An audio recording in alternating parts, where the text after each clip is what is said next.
Okay, so what to do for Project 2, your character analysis.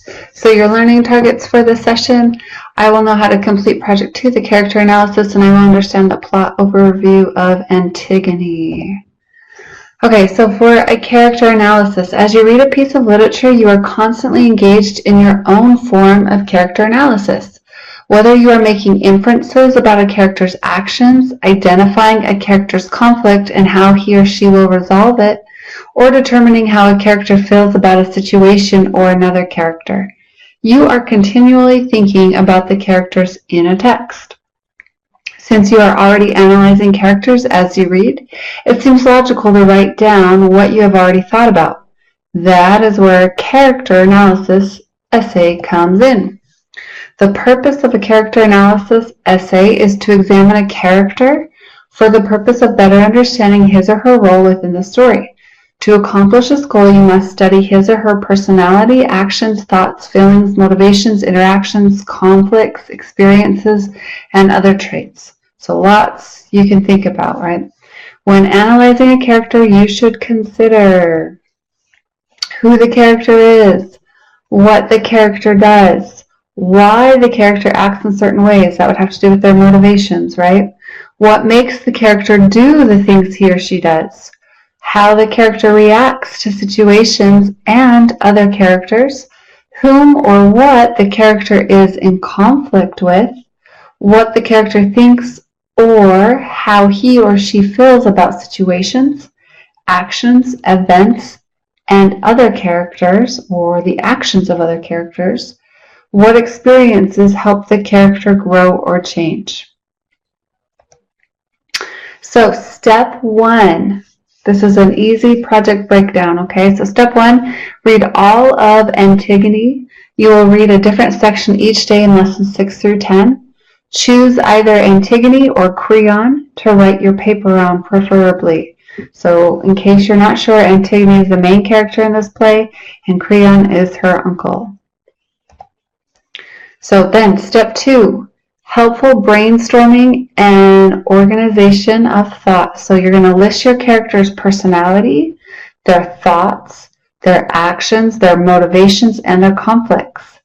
Make sure to find specific examples of this from the text to use in your paper. Step 3, organization. So you're going to have an introduction with 8 to 10 sentences. You'll have a hook or lead-in sentence. Then you'll have a thesis statement that clearly delineates the 3 character traits or actions you'll be discussing in this analysis. So delineates means you clearly list. Okay, 3 character traits. So that's the key to writing this. Pick 3 character traits or actions about either Antigone or Creon, and that's what you're going to discuss. Each of those 3 traits will become your body paragraphs, 1 for each. You're going to have 3 body paragraphs, 8 to 10 sentences each. You need a topic sentence of each paragraph. That's that first sentence that tells the main idea of that paragraph. Textual evidence and support. So just find an example of it. So if you say, for example, Antigone was brave, right? That's one of her character traits. Then find an example in the book that shows where she was brave. Okay, and then, so moving on here, 3 specific traits or actions that contribute to overall character development within the story. Use of transitional phrases to aid with the fluency and flow between the ideas. And then you'll write your conclusion. 8 to 10 sentences, kind of restate the thesis, recap, analyze traits, any final observations about the character in the text. So those are the basic steps. You read the text or the play, and then pick your character, figure out the traits, thinking about all those things, their motivations, their conflicts, what were they like. Find 3 examples of it, and you'll write it in a 5-paragraph essay. Okay, we're going to dive in a little bit closer into each paragraph to help give you a few more ideas what to do. So in your introduction, okay, you're going to have that hook, an especially interesting or engaging first line that pulls the reader into the paper. Your lead-in sentences kind of introduce the thesis statement. The following are options. You could do subject matter of the thesis, personal experiences, something about the title and the author, something about the character and the setting, a brief text summary. You could give some background on what's going on. And then that leads up to your thesis statement, your concise synopsis of the essay's main idea or point. So in this case, it's just going to be telling me who is the character with their 3 traits that you have picked. Here's an example thesis.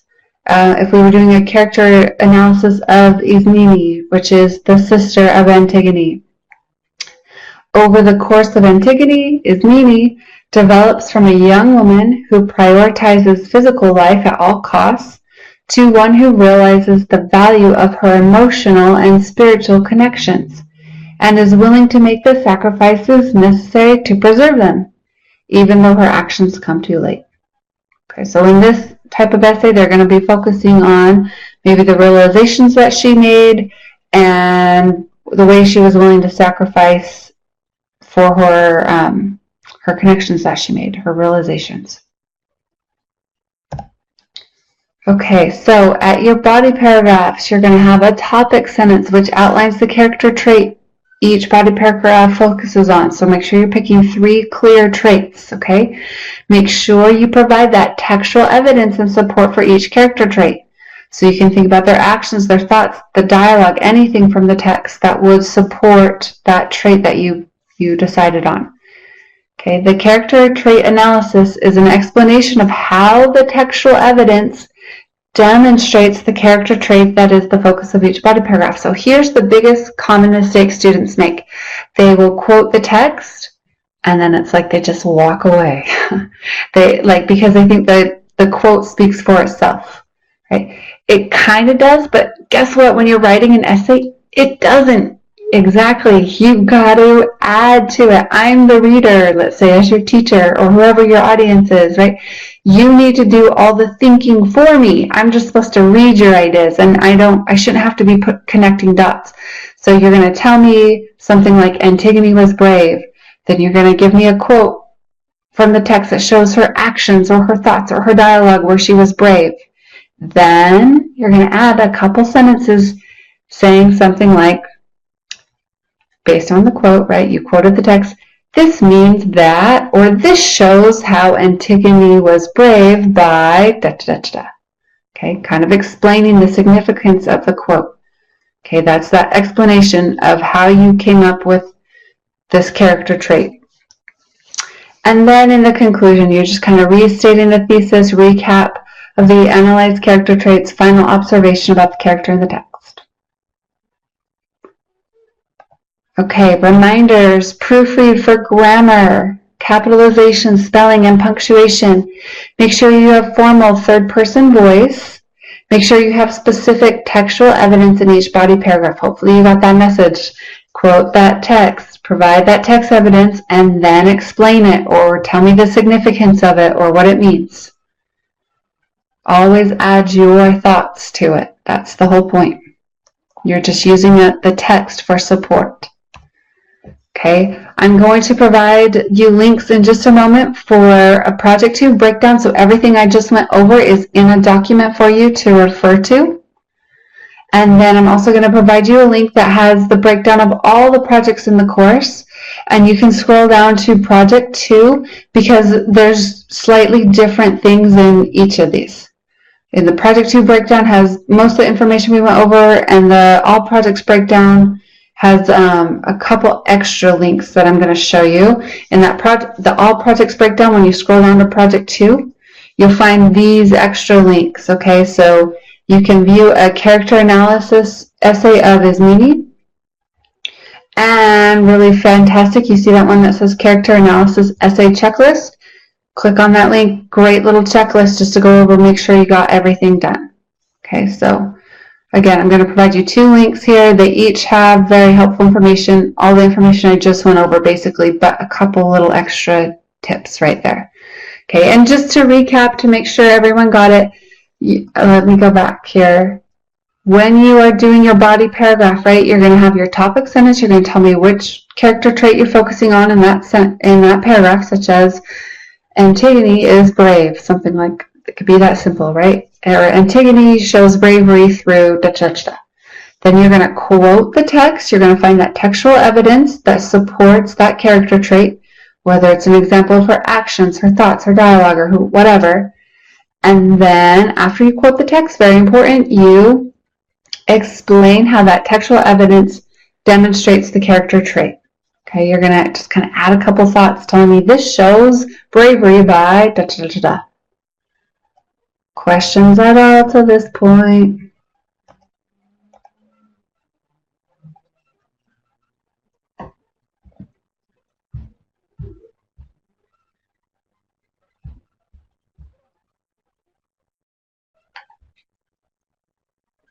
Okay, we are going to review for the play Antigone. I also put a link in the chat there. That is a great little video to watch to review as well. I'm going to do an overview here. So this is taken directly from SparkNotes, so you're welcome to use SparkNotes to do some research, especially for your character analysis or to understand the play. Okay, the chorus introduces the players, so this is at the very beginning of the play. Antigone is the girl who will rise up alone and die young. Haman, Antigone's dashing fiancé, chats with Ismene, her beautiful sister. Though one would have expected Haman to go for Ismene, he inexplicably proposed to Antigone on the night of a ball. Creon is king of thieves, bound to duties of rule. Next to the sisters sits the nurse and queen Eurydice. Eurydice will knit until the time comes for her to go to her room and die. Finally, 3 guards play cards indifferent to tragedy before them. The chorus recounts the events leading to Antigone's tragedy. Oedipus, Antigone, and Ismene's father had 2 sons, Eteocles and Polynices. Upon Oedipus's death, it was agreed that each would take the throne from one year to the next. After the first year, however, Eteocles, the elder, refused to step down. Polynices and 6 foreign princes marched on Thebes. All were defeated. The brothers killed each other in a duel, making Creon king. Creon ordered Eteocles buried in honor and left Polynices to rot on the pain of death. It is dawn and the house is still asleep. Antigone sneaks in and the nurse appears and asks where she has been. Suddenly, Ismene enters, also asking where Antigone has been. Antigone sends the nurse away for coffee. Ismene declares that they cannot bury Polynices and that she must understand Creon's intentions. Antigone refuses and bids Ismene to go back to bed. Suddenly, Haman enters and Antigone asks Haman to hold her with all his strength. She tells him that she will never be able to marry him. Stupefied, Haman departs. Ismene returns, terrified that Antigone will attempt to bury Polynices despite the daylight. Antigone reveals that she has already done so. Later that day, the nervous first guard enters and informs Creon that someone covered Polynices' body with a little dirt last night. He ordered the guards to uncover the body and keep the matter secret. The chorus appears and announces that the tragedy is on. Its spring is wound, and it will uncoil by itself. Its spring is wound, and it will uncoil by itself. Unlike melodrama, tragedy is clean, restful, and flawless. In tragedy, everything is inevitable, hopeless, and known. All are bound to their parts. The guards enter with the struggling Antigone. The first proposes that they throw a party. Creon appears, and the first explains that Antigone was found digging Polynices' grave by hand in broad daylight. Creon sends the guards out. Once he is certain no one saw Antigone arrested, he orders her to bed, telling her to say that she has been ill. Antigone replies that she will only go out again tonight. Creon asks if she thinks her being Oedipus's daughter puts her above the law. Like Oedipus, her death must seem the natural climax to her life. Creon, on the other hand, devotes himself only to the order of the kingdom. Antigone's marriage is worth more to Thebes than her death. Antigone insists that he cannot save her. Enraged, Creon seizes her arm and twists her to his side. Antigone remarks that Creon is squeezing her arm too tightly, but his grasp no longer hurts. Creon releases her. He knows his reign makes him loathsome, but he has no choice. Antigone rejoins that he should have said no. She can say no to anything she thinks vile. While ruined, she is a queen. Because Creon said yes, he can only sentence her to death. Creon asks her to pity him and then live. Antigone replies that she is not here to understand, only to say no and die. Creon makes a final appeal, saying that Antigone needs to understand what goes on in the wings of her drama. As a child, she must have known her brothers made her parents unhappy. Polynices was a cruel, vicious voluptuary. Being too cowardly to imprison him, Oedipus let him join the Argive army. As soon as Polynices reached Argos, the attempts on Oedipus's life began. But Eteocles, Thebes' martyr, too plotted to overthrow his father. Both were gangsters. When Creon sent for their bodies, they were found mashed together in a bloody pulp. He had the pretty one brought in. Dazed, Antigone moves to go to her room. Creon urges her to find Haman and marry quickly. She must not waste her life and its happiness. Antigone challenges his servile happiness. She is of the tribe that asks questions and hates man's hope. A distraught Ismene rushes in, begging Antigone's forgiveness and promising to help her. Antigone rejects her, but she does not deserve to die with her. Ismene swears she will bury Polynices herself then. Antigone calls on Creon to have her arrested, warning him that her disease is catching. Creon relents. The chorus protests. Haman enters and begs his father to stop the guards. Creon replies that the mob already knows the truth and he can do nothing. Antigone sits before the first guard in her cell. His is the last face she will see. The guard rambles about his pay, rations, and professional quibbles. Antigone interrupts him, pointing out that she is soon to die. She asks how she is to be executed. The guard informs her that she is to be immured. The guard asks if he can do anything for her. She asks if he could give someone a letter offering him her ring. Reluctant to endanger his job, the guard suggests that she dictate her letter and he write it in his notebook in case they search his pockets. Antigone winces but accepts. She recites her letter. "Forgive me, my darling. You would have all been so happy except for Antigone." Suddenly a drum roll is heard and the guards lead Antigone out. The chorus enters, announcing that it is Creon's turn. The messenger delivers the news. Antigone has just been immured. When the crowd heard Haman's moan from within, Creon howled for the slaves to remove the stones. Antigone had hung herself. Haman then stabbed himself and lay beside Antigone in a pool of blood. Upon being told of Haman's death, Eurydice finished her row of knitting, climbed her room, and cut her throat. Creon is alone. The chorus notes that truly if it had not been for Antigone, all would have been at peace. All who had to die have now died. Only the guards are left, and the tragedy does not matter to them. Okay, be sure to complete the quiz on the quizzes tab.